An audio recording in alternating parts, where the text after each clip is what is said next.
The August 7th Park and Recreation meeting is now in order. Call to order a roll call. Mr. Sharris, can you do the roll call for us, please? Absolutely. Wade Pollock. Here. Peter Lake is not present. Caitlin Foy. Here. Joseph Catrombone. Here. Rose Vanicolo. Here.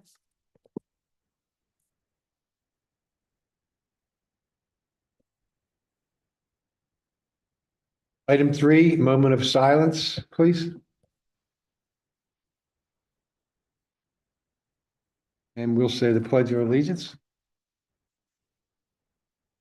Pledge of Allegiance to the flag of the United States of America, to the republic for which it stands, one nation, under God, indivisible, with liberty and justice for all.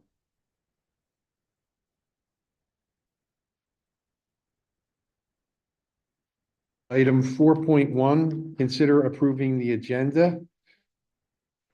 And a second. Motion was made by member Foy and seconded by member Vanacoa. All those in favor signify by saying aye. Aye. All those opposed, the motion carries unanimously. Item 5, public comment for agenda items only. There are no members of the public here. Item 6.1, consider approving the minutes from the July 3rd, 2025 meeting. Do we have a motion? Motion. And a second? Second. Motion was made by member Foy and seconded by member Catrombone. All those in favor signify by saying aye. Aye. All those opposed? The motion carries unanimously. Item 7.1, Public Works Update. Mr. Sharretts, please. Yeah, just a few items. A lot of the month of July was spent working on storm cleanup. There was a whole week that we spent going around and picking up debris on behalf of residents that had put it out from the storms from the previous month.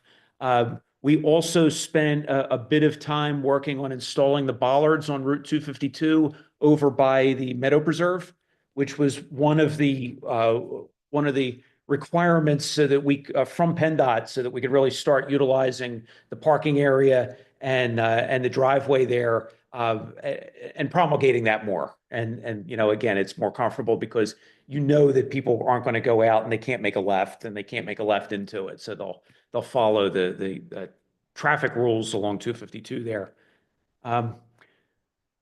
In light of the storm, as I had reported last time, both bocce ball courts had been hit by falling trees and the turf had been damaged beyond what we were going to be able to repair. So that replacement turf was ordered. I'm told it's shipped and it's going to be here within a week or two. As soon as it comes in, we'll take the courts apart and install the new turf. We also have the one bench that was struck by the falling branch that was destroyed. We've got the replacement bench coming for that too. So as soon as that material's in, we'll get them up and running. I should say one of the courts is still actually in service right now. The damage happened closer to one of the ends, so you can still play on it. It's not perfect and we do have to replace it, but folks are still making use of the one court. The other one, it's just right in the middle. You weren't able to. There were 2 scout projects that we had talked about at previous meetings that were completed. One of them was the sign over at Brookside Park. So that is up now. And the tree planting that took place at Drexel Lodge. So there's 9 new trees over at Drexel Lodge. And that was accomplished during that time. Again, we had talked about them a couple times here at the meeting. The Bartram Bridge, the timber truss repair work, the bid is out for that. So we're hoping by, September, October, they're going to start working on the timber repair once we get the bids in, and hopefully we'll have a favorable bid that we'll be able to accept, working with Willistown and be able to do that structural repair work over at the bridge. And I'll just share as a last thing with trees. So we have been continuously watering trees that are more recently planted. So we do have the trees at Drexel Lodge by the Scout. We've been watering them. We do water the trees over at Brookside, not as often because they're a little more established, but we do water them. The trees along the Goshen Trail that were planted last year, There's 10, 12 trees that were planted over at the Meadow Preserve at the entrance. They've been getting watered regularly. The Bishop Hollow Trail, there's a few trees there that we've been watering regularly. And then the trees, just because we're doing them, the trees along the medians of Westchester Pike, we've been watering those once a month. And then lastly, with trees, the township arborist checked on the 24 ash trees that are on park and trail property that we have been treating. And we've been treating for a number of years now. The conventional wisdom has started to be let the ash trees go. But the arborist went around and looked, and he said, I mean, the trees that we have been treating are doing beautifully. He said there's no reason to stop at this point. So we did treat those 24 trees to give them a fighting chance for another 2 years. And he said some of them are absolutely beautiful ash trees. So we're glad we've been able to treat them. And like the arborist said at one point, if this bug is ever really beat, some of these, especially the ones at Drexel Lodge, are the kind of trees that are going to repopulate the species. They're just that good. So I'm thrilled that we've been able to do that as for the time that we have, and I'm glad to give them another 2 years. That's the end of my report.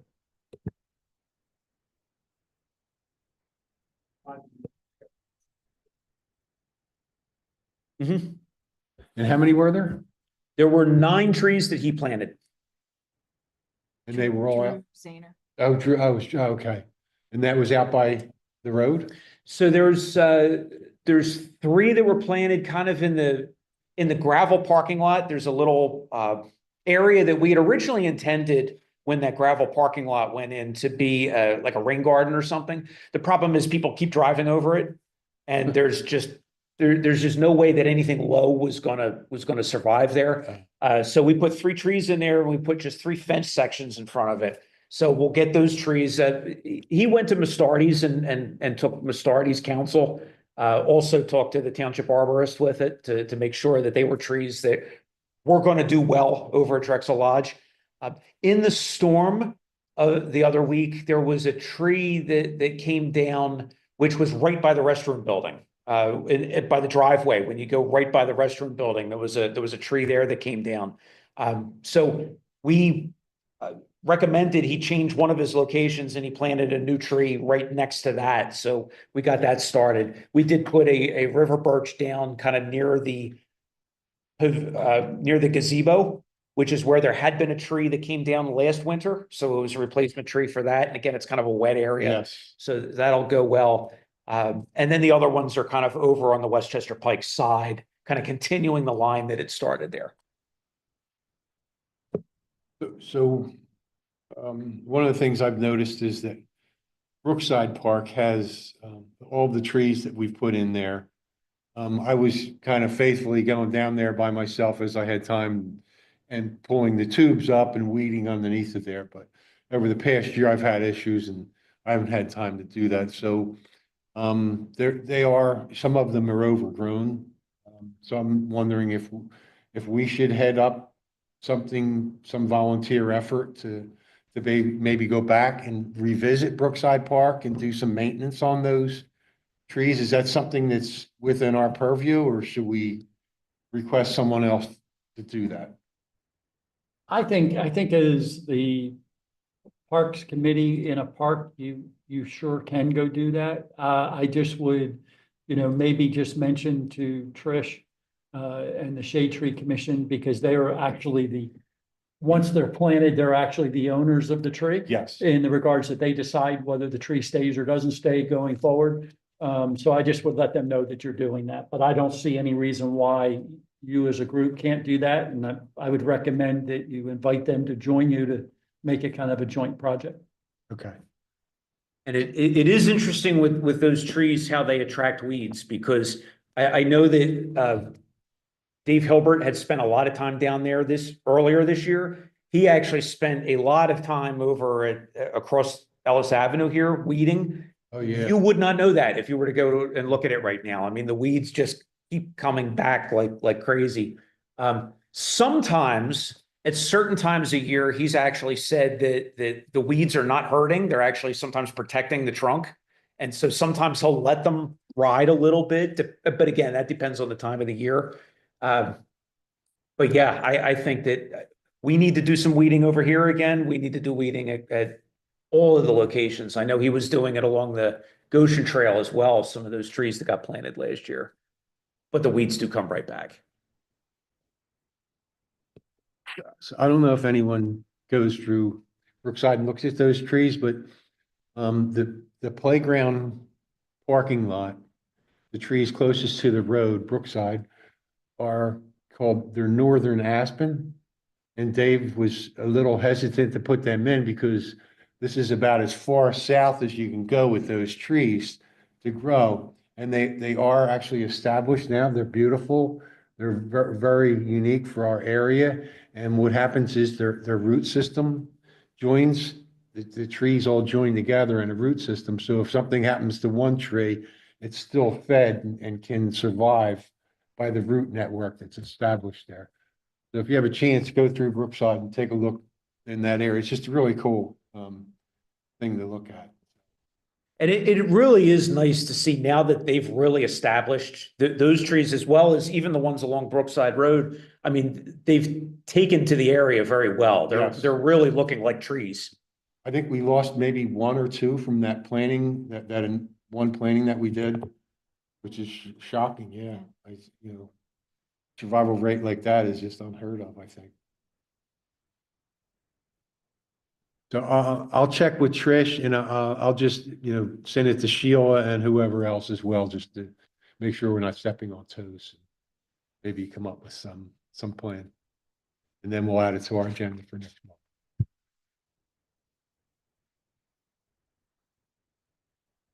So no, there is no new business.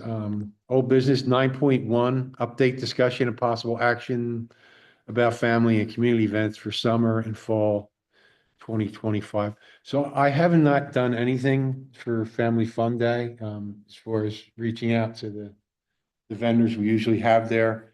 I just was unsure of where I was with my health at the time. So I'm not sure that there's enough time left to get that done by the beginning of October. It's going to be on us soon. So I was thinking about canceling the Family Fun Day and perhaps I called Caitlin and talked to her on the side, and we thought maybe we could do some smaller type events, or if we wanted to do a scaled down Family Fun Day, that's something we could consider as well. So I don't know what everyone else's thoughts are on It's that. usually a collab with the train museum. Is there talk from the train museum committee of doing it again or like? What I would say is that they would like it to be done again, but I do not think they have done anything to prepare for it at this point. So if it were canceled, it's not as if they would have done work that would not go to anything. Remember one year it got rained down in October and we had it in the spring? Yes, What if we did that? What if we just postponed it so that we have more time to get all of the things in order? And then we could divide and conquer so that that's the thought. we could each take one or two events. I think that's So when is the PGA? PGA is the 11th through the 17th, I think it is, Of of May? May. Oh, So here's, first of all, I just want to say this, give yourselves permission that it's really okay not to do something. I don't want you walking away feeling like you're letting anybody down. You guys have done a lot of things and so I don't want you to, I know you guys work hard at making sure activities happen and I thank you for that, but it's okay if nothing happens this fall and just be okay with it. I just want to say that up front, and be really good with it. I like the concept of trying to do something next year. It's the 250th anniversary of our country next year. So there's an opportunity to do kind of some fun stuff with that throughout the summer, and throughout the year. So think about it that way. I would see it as a benefit if you kind of plan that way. And then thought about how to tie that in, with our parks and those kind of things.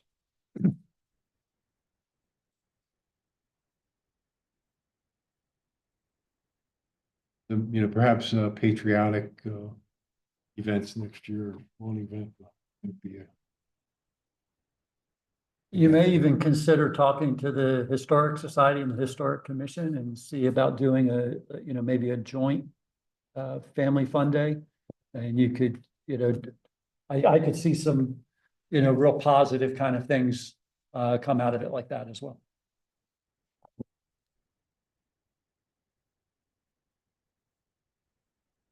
So, Do you have any sort of playbook for putting together no. like sponsors? No. Well, I mean, I have a list of people that we have used for Family Fun Day over the past few years. And maybe I should send that out. Someone. Send it to you. Okay. If something happens next year, you'll have all that information. Right.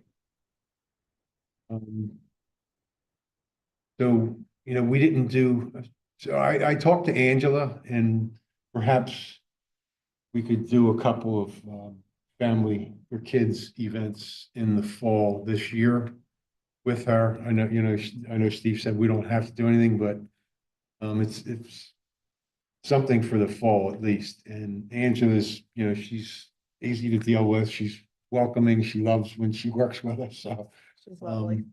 so perhaps we could have a couple of events. And one of the things that we didn't do this year was the Public Works visit at their building because it was so warm.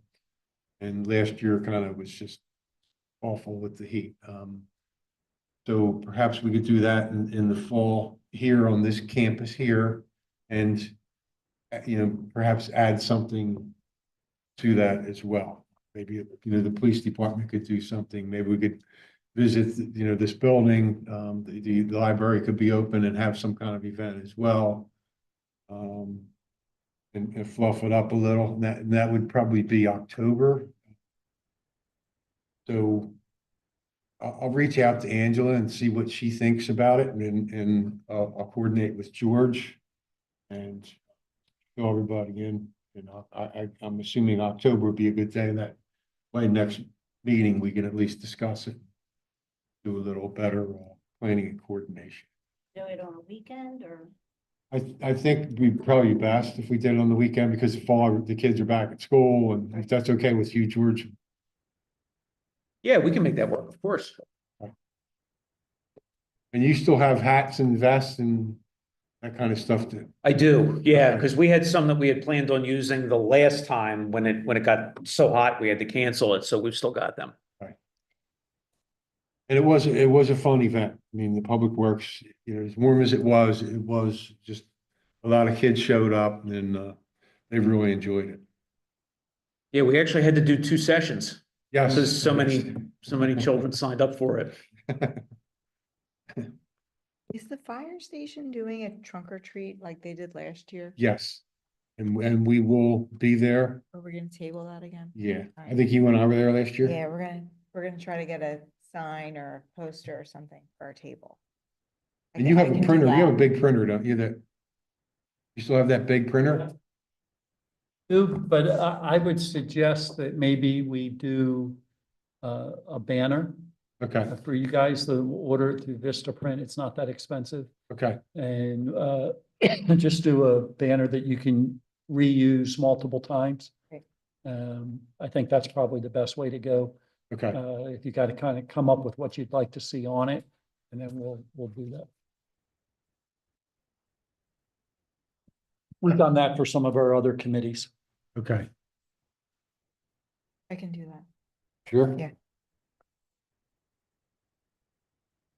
Do we know when that event is?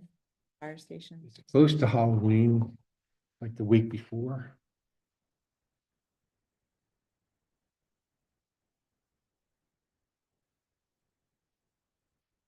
And then there's also the Paper Mill House has a Halloween event that they do as well, and it's every other year that they do it, and we will most likely be supporting that in October with pumpkin painting.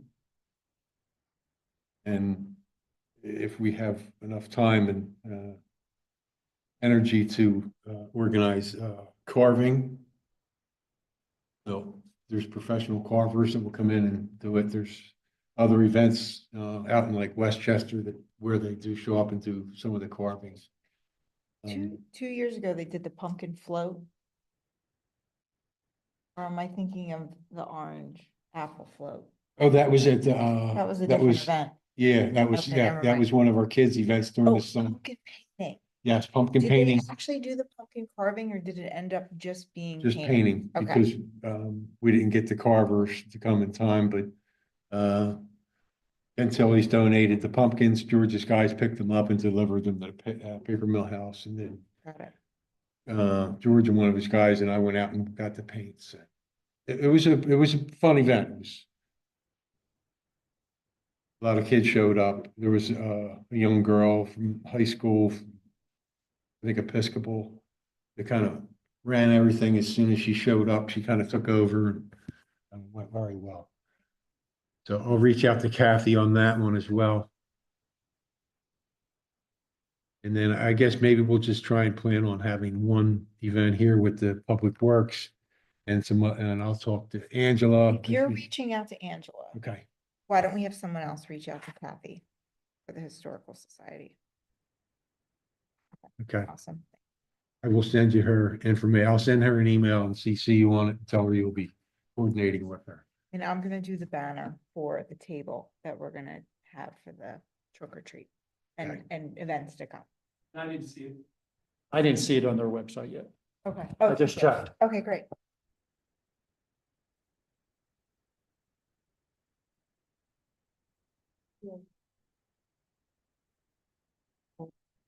Thank you.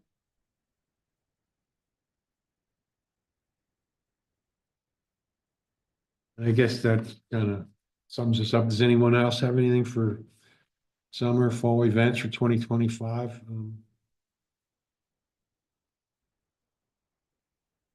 So item 9.2, update on summer library youth series. Did you go to any of those, Caitlin? So Peter did all those for us, and I did discuss them with him, I called them after they happened, and there was a great turnout. The police one went very well. The fire one, I can't remember how many kids showed up. Leonard was there and took pictures, of course, and put it on Facebook. It looked like a whole lot of fun. I saw some of my neighbors' kids there. So I think that went very well, and so I think that's probably something we should do every year. And the police thing did turn out well, so maybe we do that every year also.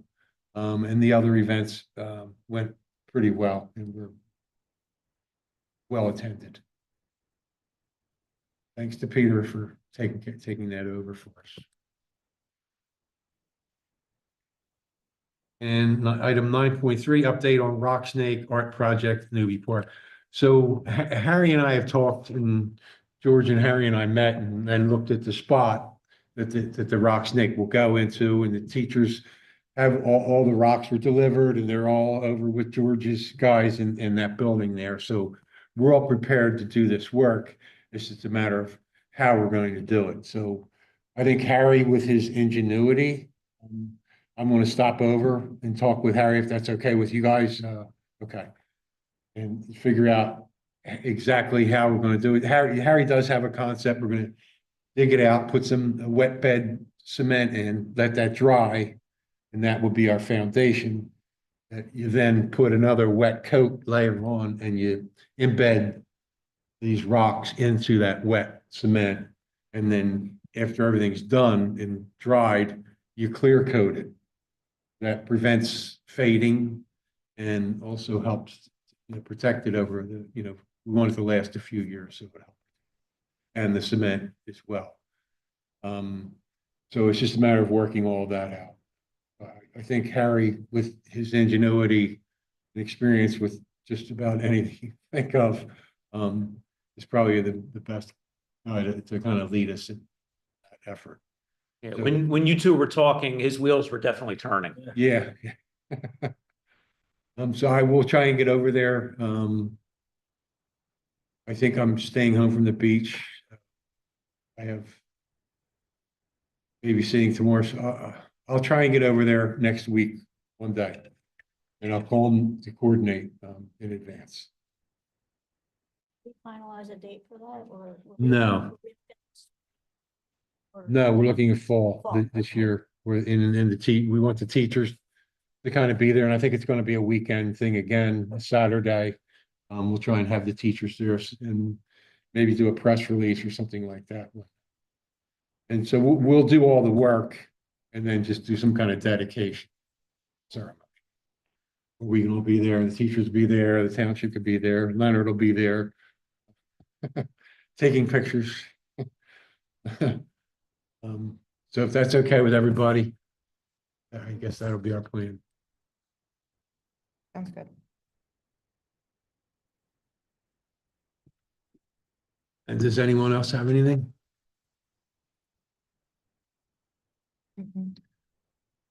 Public comment, there's no one here from the public, so we are officially adjourned.